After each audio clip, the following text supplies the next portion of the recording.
It's over 9,000!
Welcome, Super Elite Warriors, to Final Forum, a podcast for the discussion of all things Dragon Ball. I am your host, Jelli, an elite recruiting member of the Frieza Force on a mission to find the best warriors from across the galaxy to join the greatest army of all time. And I am joined, as always, by my new recruit co-host. This is the Bekinney, and join us as we uncover the cultural inspirations and hidden history behind Akira Toriyama's seminal franchise. And hey, can you finally tell me what you think you saw as we were escaping last time? Yes. Why wouldn't I? I don't know. You tell me. You refused to last time. That was last time. This is this time. Who says things need to stay the same from one time to another? I mean, I'd like a little bit of consistency. If you'd like, I could absolutely not tell you, and you'd have your constancy. Can you just not do this right now? Absolutely. So, we're plotting a new course this time. Hey, where are we going this time? I asked you not to do this. I thought the this you were talking about was to tell you about the thing I saw. You said not to do it right now. Okay, well, let me prime my memory, and I'll try to recall in detail what I saw. Prime your memory? It was moments ago. Well, I don't want to forget any details. Won't delaying it make it more likely that you will? Not in my mind. By the way, have you plotted a course? No. You never said which way to go. Find us the next planet along the direction the two power readings were traveling. Let's see if we can catch up with them.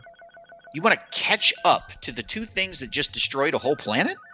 To be fair, maybe the planet was destabilized by my destruction of the gravity barrier, not the two beings. Can't we just not take the chance? Where's the fun in that? Fine. Plotting the course. And while you do the research and plot a course, and I try to remember things clearly, let's get into this week's topic.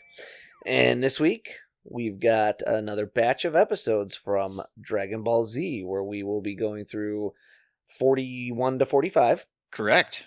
And we'll be getting through basically the filler that takes place before we get into the filler-filled Namek Saga.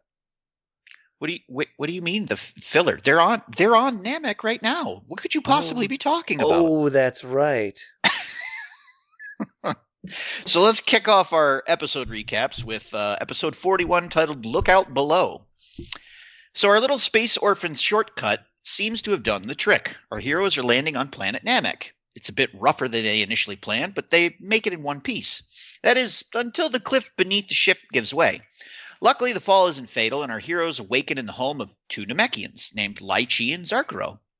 Apparently, they treated the Earthlings' wounds and saved their lives.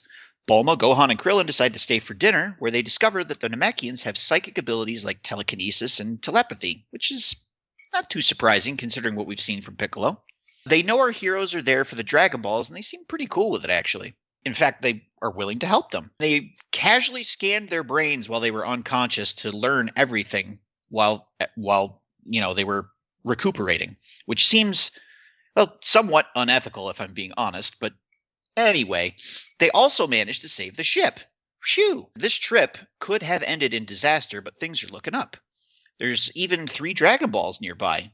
Lychee takes them in his ship, but while they're gone, Zaacro seems to be working on something.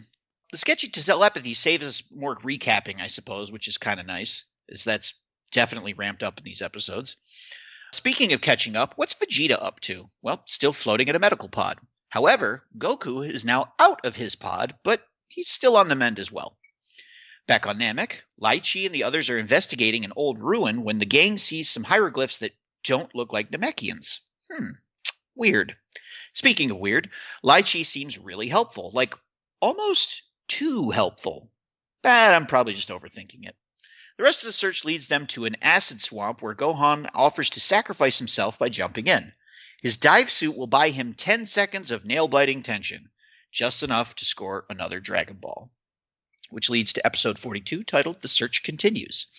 This ep opens on Vegeta in a salty vegetative state in his healing pod. I guess that makes him Vegeta soup. Meanwhile, Goku's trying to sneak out of the hospital to exercise. Chi-Chi, I don't know, probably still grappling with the idea that she sent her 6-year-old son on a deep space mission. Back on Namek, Zaacro has replaced Lai Chi for today's expedition, which finds our heroes trying to recover a Dragon Ball from a perpetual tornado. Guess this one's up to Krillin and Gohan. Again, Gohan opts to fly into the squall and snag the ball, then blasting it. Piece of cake. Meanwhile, Goku tries to go for some fly time but ends up free-falling when he pushes himself too far. Back on Namek, Team Dragon Ball finds itself deep in a lush forest that also appears to be a flock of ginormous, I guess crows? Am I right on that one? Maybe. That's my guess, anyway. It's interesting that you guess crows, because I have lots of notes about crows. Anyways, the scene's pretty cool. There's, giant birds that fly them up to the top of a plateau where they've got like a castle waiting for them. But at this point, the birds kind of figure out that they've got hitchhikers and they decide to go all Alfred Hitchcock on them. The heroes jump to the castle, which is insane given that Bulma doesn't have a parachute and they don't seem to be holding on to her when they jump. But then we immediately cut to commercial. When we come back, we've rejoined Goku, who seems to be undeterred in getting his daily workout. He crash lands a second time and merely seems frustrated by the fact that he can't get stronger like this. Going back to the, mid-death jump on Namek, it seems the castle's populated by a massive ogre. Oh, yeah, they just skip over that whole landing part, I guess. It seems the castle's populated by a massive ogre and his equally enormous pet snake. They search the room. We get a little kind of Jack and the Beanstalk action when Bulma discovers the Dragon Ball is in the giant's earring. They try their best to not so stealthily pull the Dragon Ball from the jewelry, which why not just kind of unclasp the whole earring and take it? But I guess that's using your brain a little too much. But they inevitably wake the giant. Yes, so heavy. So heavy for these guys that were, saving people from falling debris on the space station. Never mind.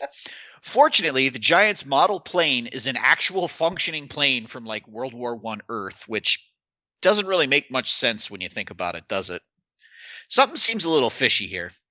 Anyways, the boys casually try to add murder to their home invasion, but the plane eventually gets them to out of the castle. Just 2 more Dragon Balls to go. As they're flying away, Krillin decides to check their 6, and he notices that the castle's architecture is now completely changed. Well, back on Frieza Planet 79, Vegeta's enjoying a relaxing underwater light show. It must be a celebration of his health because the pod drains and our boy is ready to roll out. Which brings us to episode 43, titled A Friendly Surprise. So what fresh hell are we going to throw Gohan into this episode? How about a cave avalanche / bobsled ride? But what's this? They're being surveilled by mysterious figures as well. Those 3 sentences right there, that's the first 7 minutes of this episode, by the way.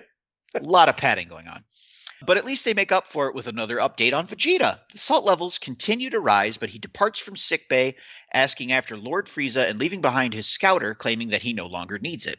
Interesting. Back at Imminent Doom, Team Namek is still sliding down the cave. However, the stakes weren't high enough, so let's add a rolling boulder a la Indiana Jones. This eventually leads them to a bottomless cliff where their ice sled flies down into nothingness, but the boys can fly and carry Bulma, so crisis averted. Team Namek is headed for the last Dragon Ball, and those mysterious figures seem to be plotting something. While walking through the woods, Krillin starts to have moments of deja vu, swearing that he's been there before. In fact, the same footprints led by the giant dinosaur from the acid swamp are right there. What? But before he can piece it all together, they arrive at the final Dragon Ball. Bulma has a little bit of a mentee bee, and the boys head to a stone statue where they think the ball is hidden. Gohan is restrained by some sort of unseen force, but Bulma actually ends up captured by Raiti and Zaacro? Insanity. No, we don't need to check on Goku right now. Oh, but what's this? Vegeta wants to head to Namek as well. Kiwi, Kiwi. There's like 4 different ways this guy's name is pronounced, but anyway. Yes. Kiwi tries to give him some guff, but when he doesn't seem to grab Vegeta's attention, he decides to drop an F-bomb. Frieza is headed to planet Namek. He's going to wish for immortality and eternal youth, then kick off a Namekian genocide. Vegeta rushes to his ship and blasts off to Namek after grabbing the scouter that he said he didn't need. Not sure why that line was in there, but anyway.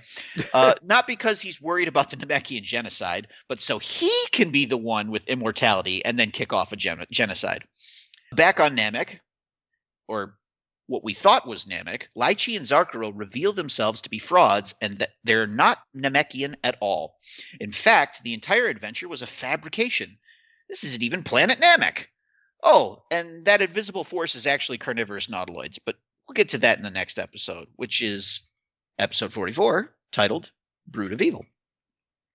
So starting off this episode right with some gorgeous art, everyone is in peril by the imposters Raiti and Zaacro, and apparently these guys were marooned on this planet by cosmic tides, and then our guys showed up in a perfectly good ship. Instead of doing the normal thing and just kind of asking for a ride, they decide to concoct this elaborate ruse and steal the ship instead, even though they couldn't immediately leave, because the cosmic tides, trapped them there, I guess, and they're waiting for an opening in it. So there's this whole thing where the reason why they had to do the Dragon Ball adventure was to kind of kill time, I guess. Oh, and despite being able to scan Bulma's brain, they didn't seem to bother learning Namekian to get into the ship. So they can't even get into the ship that they tried to steal.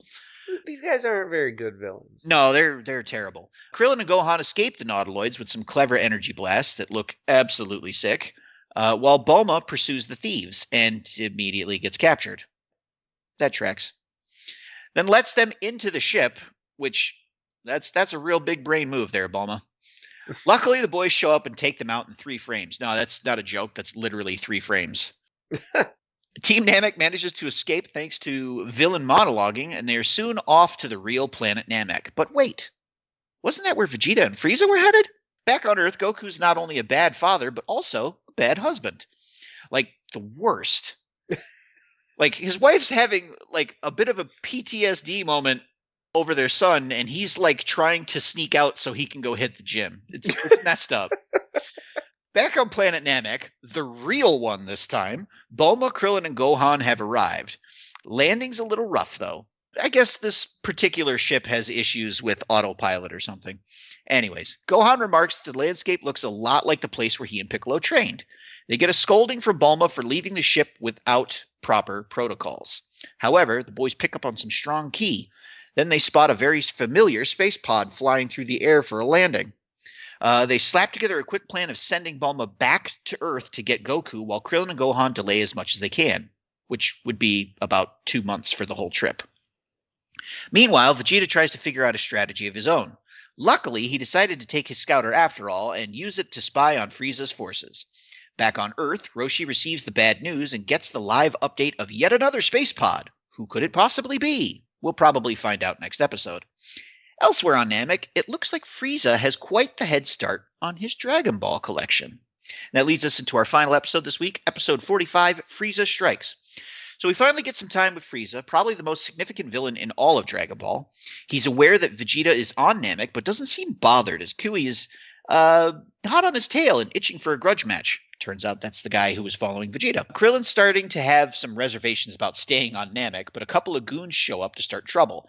They damage the ship, which puts an end to any talk about going home. It also earns those goons what appears to be a death sentence in my estimation. Bulma has a bit of a mentee bee on Namek, and I feel like I'm going to be saying that a lot in the near future. And Vegeta flexes his new power level of 24,000 and blows Kui to bits.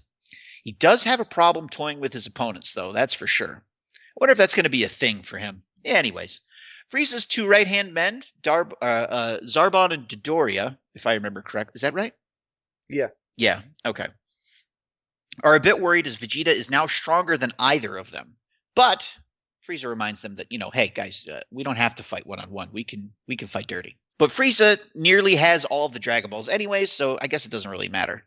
Vegeta decides to change tack now that he's given himself away. Instead of trying to fight Frieza head-on, which he himself admits would be folly, he decides to try and steal one of the uncollected Dragon Balls instead and then play keep away while waiting for an opportunity to steal from Frieza. Meanwhile, Team Namek is looking for a hiding spot as well. They find like this cave that they're going to probably hide out in, but it also kind of puts them in the path of a mysterious, powerful key. And that's where we end. Yeah, we're finally kicking off the Namek arc. Not the best batch of episodes. Certainly, we're talking about how great the previous batches of episodes have been. Yeah, and it's a little disappointing too, because I actually think that like a filler arc with a fake planet Namek is very Toriyama. Yeah. Where it's like, oh, look, you guys have made it to Namek. Oh, rug pull. Just kidding. It's not really Namek. Yeah. It just goes on a tad too long. And more so that each kind of individual instant of it goes on a tad long. Yeah. It never feels as fun and adventurous as like a Toriyama version of that would. These episodes feel very much like padding for time, like they're just vamping. Yes, which they were at this point, right? Oh yeah, they caught up a little too much, and they're gonna stay that way for kind of a while.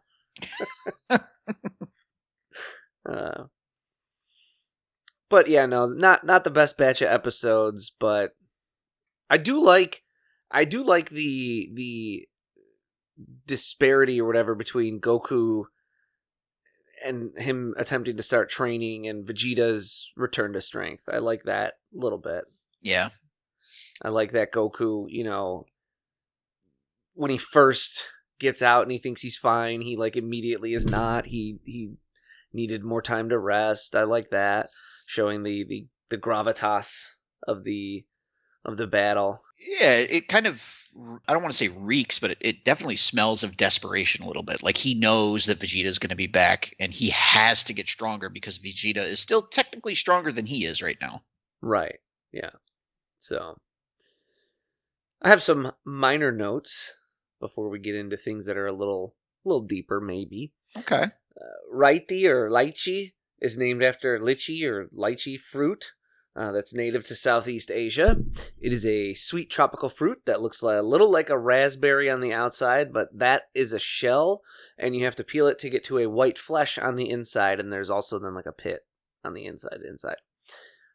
Zaacro is named after the Japanese word for pomegranate, which is Zucchero, which is another red fruit that has a hard exterior that has to be torn away to get to the sweet fruit on the inside with a pit. So, love me some pomegranate.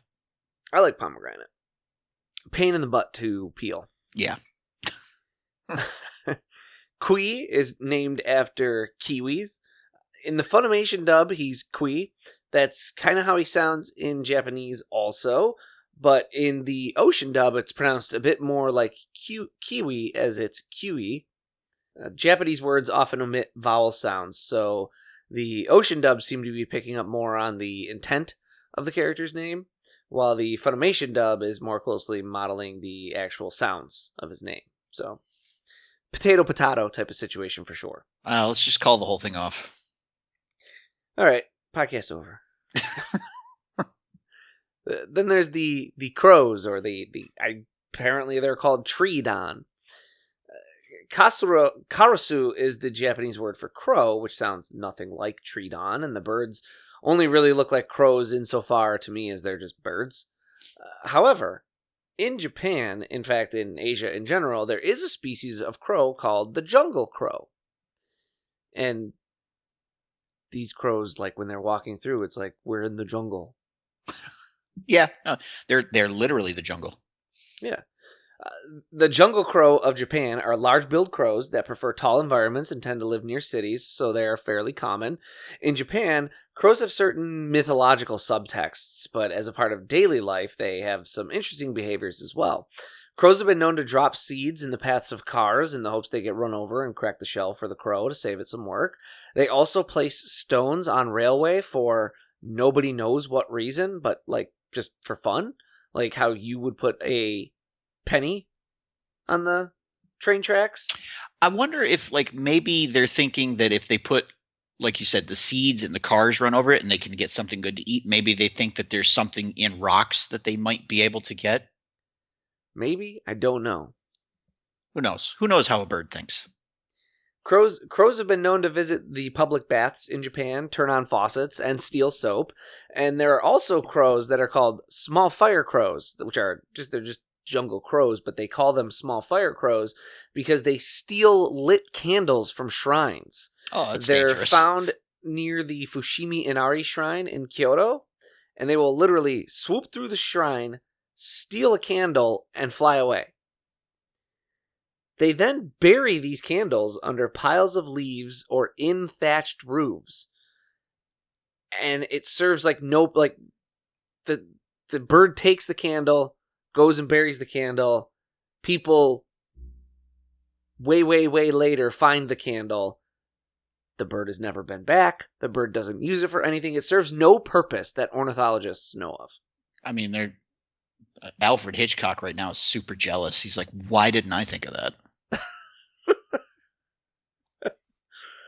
Crows have taken on some fairly dark associations over the years in Japan, which is not much different from how they're seen really in America as creatures that may portend death or be a signal of bad luck. In general, crows are seen as being capable of disrupting the flow of one's life in some way and predictors of significant change. This is more that tarot kind of reading of death. It doesn't necessarily mean literal death, but a significant change in life. Some part of you is dying.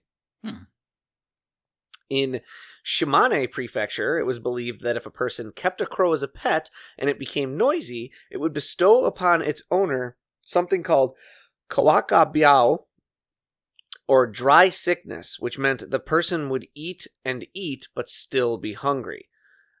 I think that's somewhat interesting parallel with creatures that wind up being illusions. Yeah. Maybe.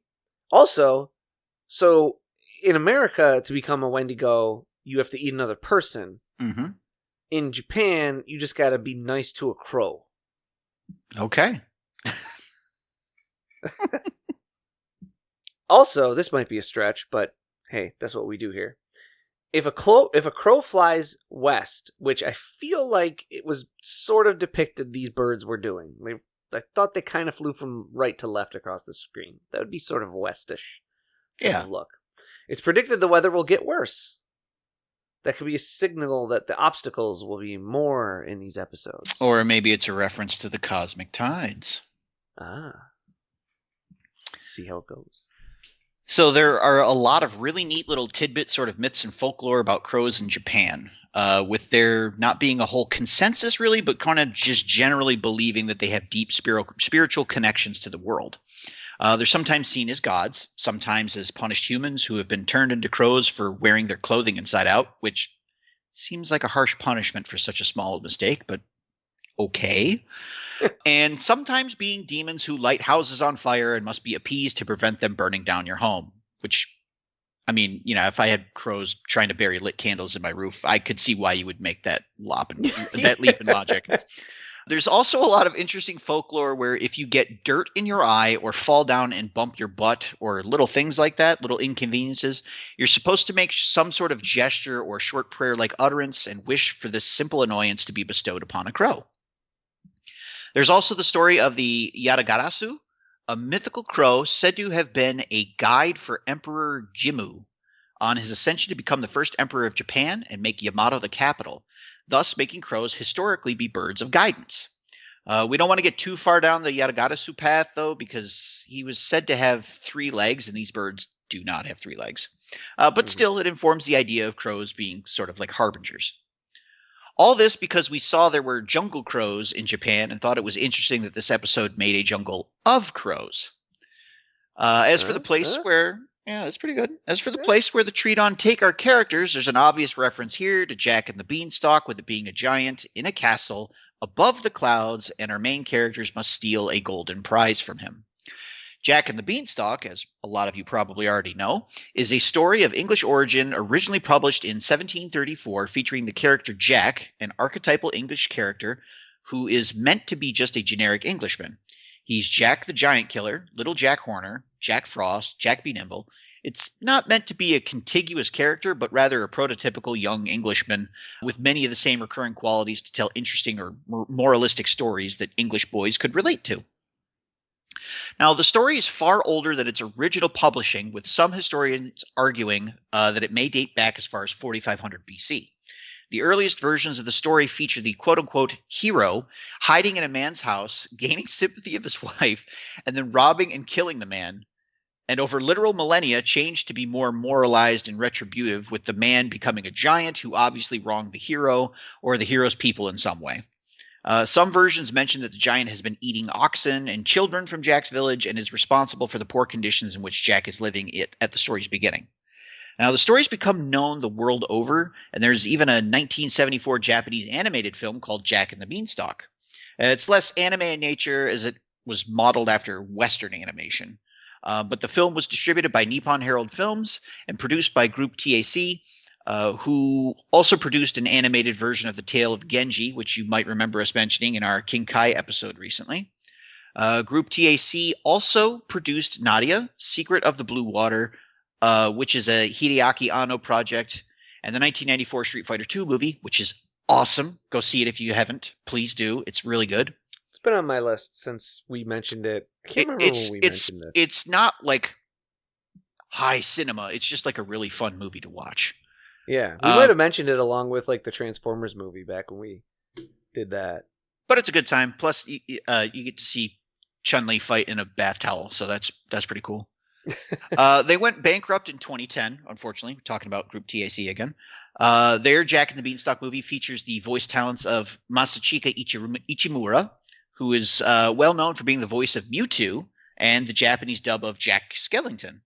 Also, Miyoko Aso, whose credits include Galaxy Express 999, which I think that's Daft Punk one, right?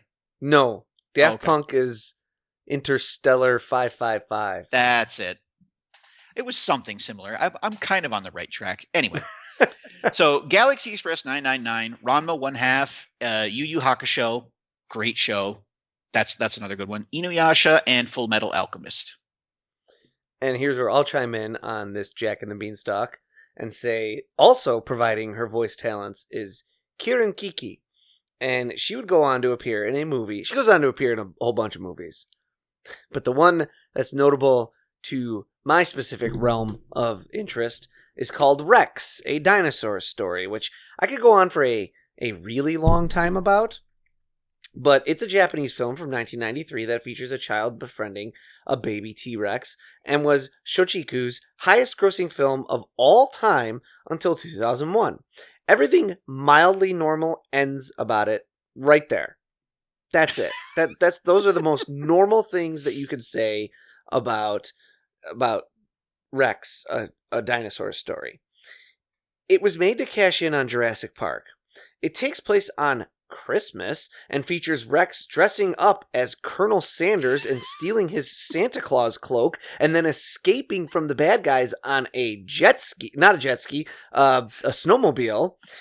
It was directed by Haruki Katakawa, whose father was the founder of Katakawa, the company that now owns Daiei and Gamera. And at the time, Haruki was the head of the studio.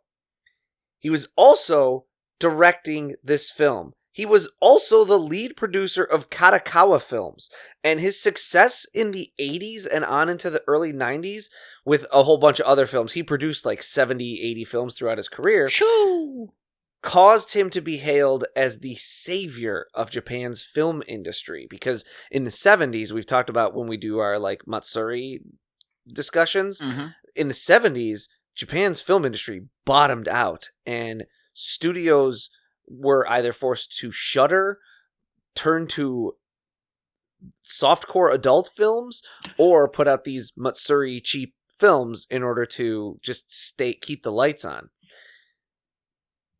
Shochiku and Katakawa are like the first to like pull the entire industry out of this. Okay.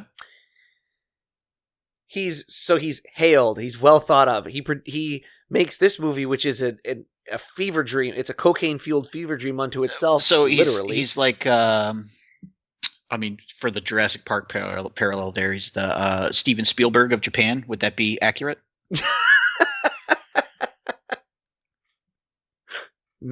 Maybe. Have I spoke too soon? Quite possibly. So he makes this movie. It's a cocaine fueled fever dream, which makes sense because shortly after making this movie, he was arrested for smuggling cocaine. Woo! While working on this movie. It's entirely possible that this movie itself was a front for cocaine smuggling. Oh, that's wild. One of the most successful Japanese movies was made as an excuse to smuggle cocaine. Okay, but is it weird that I can understand why the T-Rex dresses up as Colonel Sanders on Christmas? Oh, yeah, everyone knows, that's because KFC is big in Japan on Christmas. Yeah, so for folks that are listening that don't know, Christmas, as far as I understand it, is not like the Christmas that is in the United States or like European countries. It's like more like a Valentine's Day.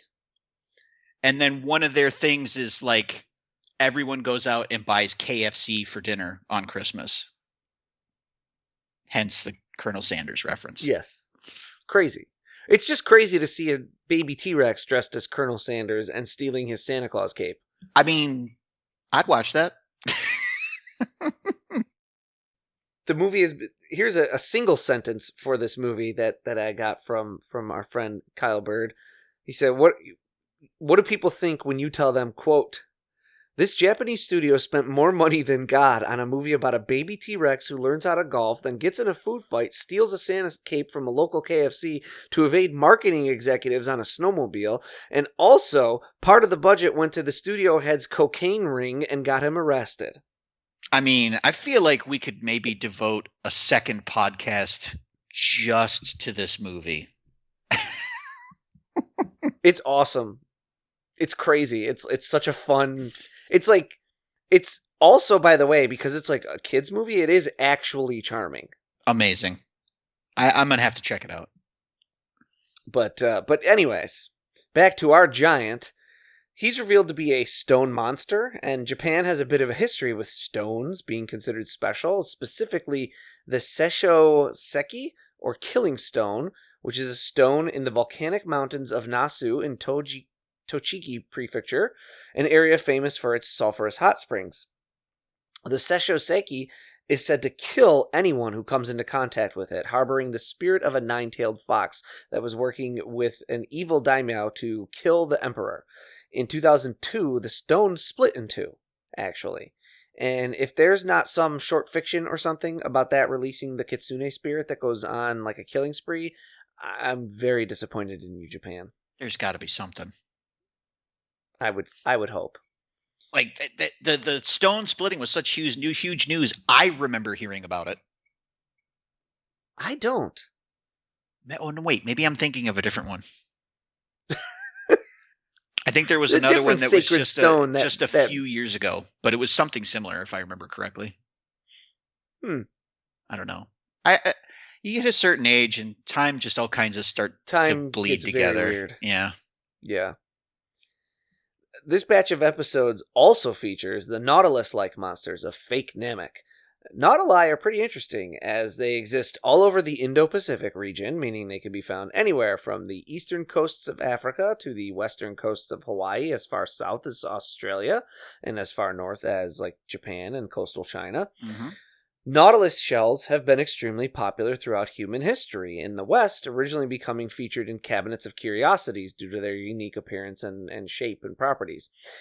A cabinet of curiosities, by the way, is just in the Renaissance era. They would take items that they couldn't yet fully categorize and couldn't fully determine what they were and be like, look at this strange thing in my cabinet of curiosities. And then they ate it? I heard that's what they did with mummies, so I just assumed that the trend continued. I heard mummies taste delicious, so... I mean, it's people, so just reminding you of that. Oh, have we not talked about how I would eat a person if given the ethical opportunity? Oh, so you're saying you're a fan of the show Yellow Jackets? I've never seen it. Oh, you should watch that. It's about a team of high school soccer girls that like get invited out to nationals, and they're playing crash lands in the Canadian Rockies.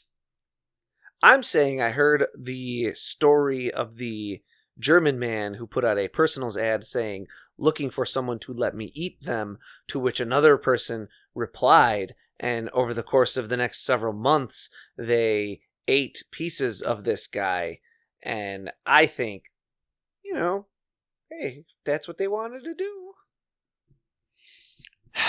Listen, I can be I can be pretty flexible as long as like two people agree to something, but that's a little bit much for me, I think. You don't think... I don't don't be out here making new Wendigos? I think that'd be cool. No, I just want to go to Wendy's when I'm hungry.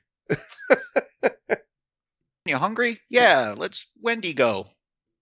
Oh, see? It was so forced and terrible.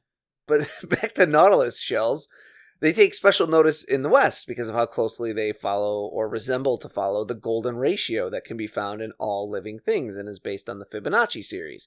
If you're a math or science nerd, you've probably seen a Fibonacci spiral. And if you overlay a Nautilus shell on it, it's striking how closely it mimics the pattern. The Fibonacci sequence and the golden ratio have influenced art, music, architecture, observations of nature, math, and science over the course of human history. And however, because so many people equate things with this Fibonacci sequence, claims that Nautilus shells are a representation of the golden ratio are actually erroneous. It only appears that way to the human eye, and measurement has shown it is a non-Fibonacci logarithmic spiral. Those bastards. Nautili tend to be symbols of growth, rejuvenation, and adaptability, and represent expansion and creation, which makes sense given their spiraling shape. Certain Pacific Island cultures view them as being very fragile, possibly because of the perceived beauty and the fragility of the life they represent, and as such, it's believed that they can die simply by accidentally bumping into a rock. To compare a person to a nautilus is to say that they're weak. Could these notion of Nautilus shells only appearing to be golden ratioed and Nautili being fragile be what's being played with in utilizing the Nautilus creature in this fake Namek story? Saying that in reality it's all fragile and easily defeated? Saying it's an illusion that only appears one way to the human eye? You be the judge, but definitely agree with us and these straws at which we're grasping. Please. Did you hear me put my tinfoil hat on while I was saying that? I heard it crinkling in the background. How's your buddy Alex Jones doing? Oh, no, he is nobody's buddy. Nobody's. To be compared to Alex Jones would be, in a serious manner, would be most disheartening. Agreed. Anyway. That's these episodes. Like we said, not the best. Yeah, there's lots of pacing issues. The padding at the beginning of the episodes is getting pretty bad. There's a lot of scenes where the art quality is not great. It's not terrible. Yeah. Like, you can still understand what's happening on screen, but it's just not great. And then you have a couple moments here and there, especially during the action sequences, where they do bump up the art and it looks a lot better. And for me, it makes things a lot more palatable. But overall, it's one of those things where it was like, it was a good idea, I think, on the drawing board, and then it just wasn't executed in the best manner. Yeah. And we're about to get into the Namek Saga, the actual Namek Saga. So we'll be talking, I'm sure, about Zarbon and Dodoria. Maybe each get an episode. Maybe they only get one combined episode. We'll be talking more about Planet Namek and the Namekians and their naming convention and all that. We'll be talking... What else happens between now and when the Ginyu Force shows up? Because I believe that's the next arc. I believe they visit Guru, if I remember correctly. There's they meet Nail. They may have something we may have something to talk about there with like the unlocking of one's potential. Super Kami Guru. I don't think there's any like significant fights that the two of them that Gohan and Krillin have. Outside of like maybe a couple brushes with Vegeta or something. I think we may be about to be getting a lot of Goku doing his training. You don't say. The gravity training. That's because that happens, but that has to all happen before the Ginyu arc, right? Because he shows up relatively early in the Ginyu arc. Yeah. I think there's still four members of the Ginyu Force up and fighting when he shows up. Yeah. And he has to still spend a whole bunch of time in this arc then in a I forgot how long this arc is. See, my thing is like when I originally watched these episodes for the first time, it was on Cartoon Network, and the Frieza arc is the one where they started having issues with like getting the episodes. Yeah. So you'd hit a certain point and then they would just start over. Yep. And then they would eventually get back to that point and then get a couple more episodes and then it would start over again.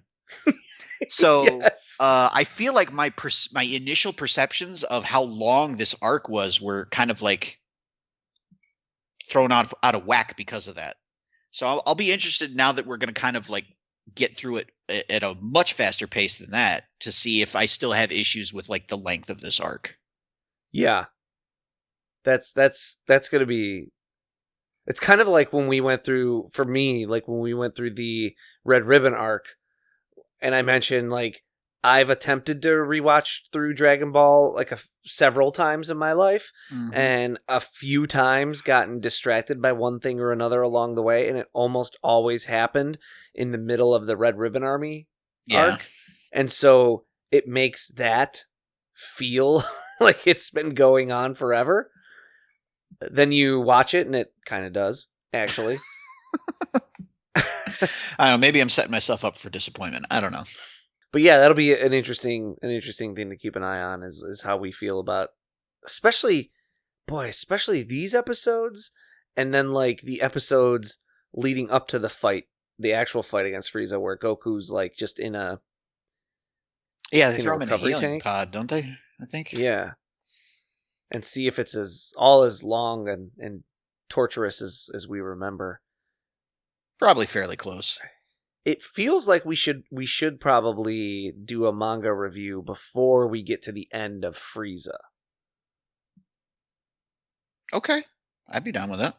But maybe I'll take another peek at how long the Frieza arc goes for in the manga. Because if it's more than like... If I need to grab 3 volumes of those books, I'm not doing it. That's a good chunk of reading. But yeah, we'll just have to kind of see how it plays out. The TV show calls it 3. It calls it the Namek arc, the Ginyu arc, and then the Frieza arc. I mean, I can kind of see that. Yeah. We'll just have to see how many episodes it is, how many chapters that translates to, all that stuff. Yeah, because I think if you group all 3 of those together, you get one massively long arc, and breaking them up along like significant events does make a little bit more sense in my head. It does. It feels like just gut memory that in terms of length, we would do well to break it into 2 rather than 3. Yeah. But I don't know where you would hit that first cutoff. I would suggest maybe we do just the Namek arc to start, and then the Ginyu and Frieza arc I think should be around the same length. I could be way wrong. I have no idea. You know what we could do is we could do the halfway point check-in when Goku and Ginyu swap bodies. That could be fun. That might not be a bad halfway point. That'd be a good spot, I think. Yeah. We'll double check. We'll let everyone. Well, let everyone know. We will tell them nothing. Keep following us on Blue Sky. Blue Sky is where we do most of our stuff these days. And if you really want to know like how we're gonna break this, we'll have it figured out by the time the episode comes out, and Yeah. we'll let you know. But yeah, this is the point for me. I know a lot of people really, really, really like Frieza, and I think it's one of those things where people remember the end of it and kind of let that color everything that came before. Sure, I could see that. This is the point for me personally where I said after the Red Ribbon Army, in fact, I said it basically after the General Blue stuff, that for me, it only gets better from here. Yeah. This is the point at which that stops. I think the Saiyan arc is better than this. It definitely got better pacing, that's for sure. Not like a crazy amount better, just this is the point where it's no longer like, oh, it just keeps getting better. Yeah, because there's definitely But a I lot also of lulls think in here. I also think it's like, how can you get better than perfect? Fair. So it's not like it's a slight against this that it's not better than the previous one. Yeah, you're talking about comparing to probably the best, and if not the best, definitely like top 3, easy. Yeah. So we'll see how we feel about it afterwards. Maybe afterwards I'll be like, oh no, it did keep getting better. That's what I'm hoping for. My memory is that the pacing is a little whack here. Yeah, especially that planet will blow up in 5 minutes portion. And we've talked about a little bit of why the pacing gets whack. It's they caught up. Yeah, which is not great for them. Just briefly, the manga was running not at this point, but like at that 5 minutes point.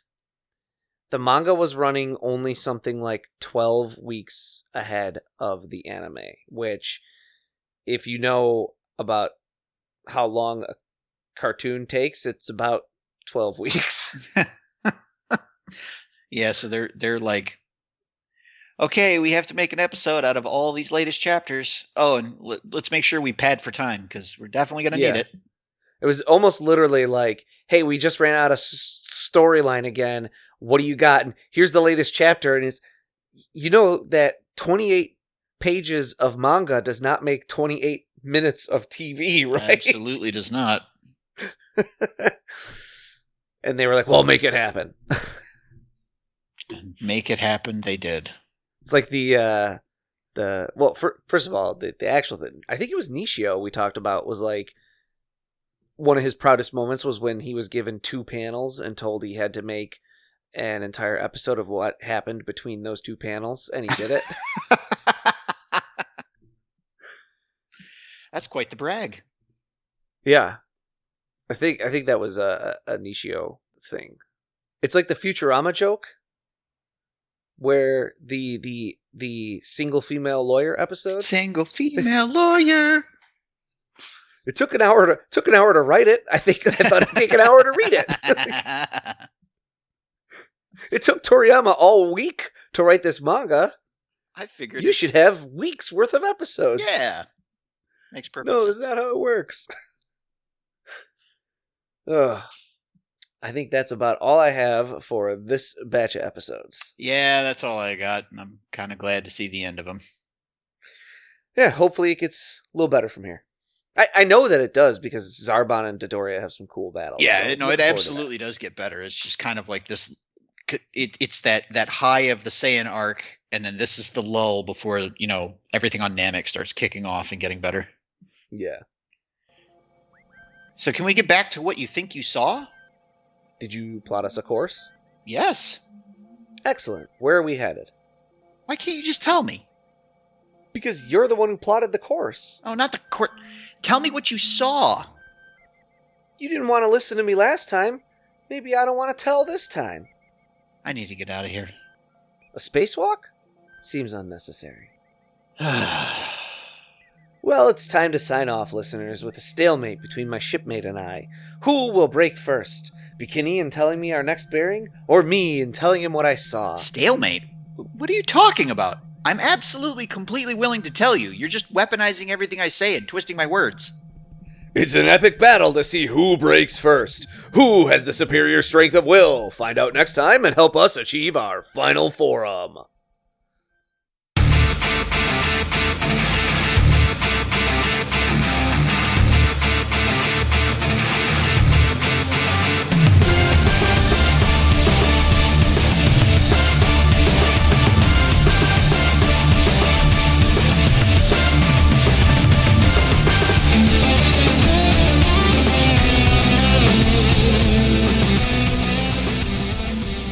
Final Form is written and produced by Tom Gwelly. It is performed by Dan Kinney and Tom Gwelly. Our webmaster is Dan Kinney. Our theme music is provided by YouTube content creator GVG Kit. Want to learn more about the Dragon Ball universe, including concept art, behind-the-scenes interviews, and recommendations from Jelli and Bekinney?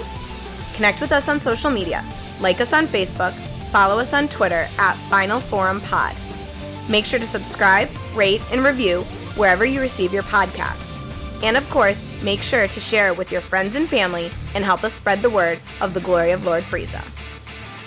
The Frieza Force thanks you for your listenership.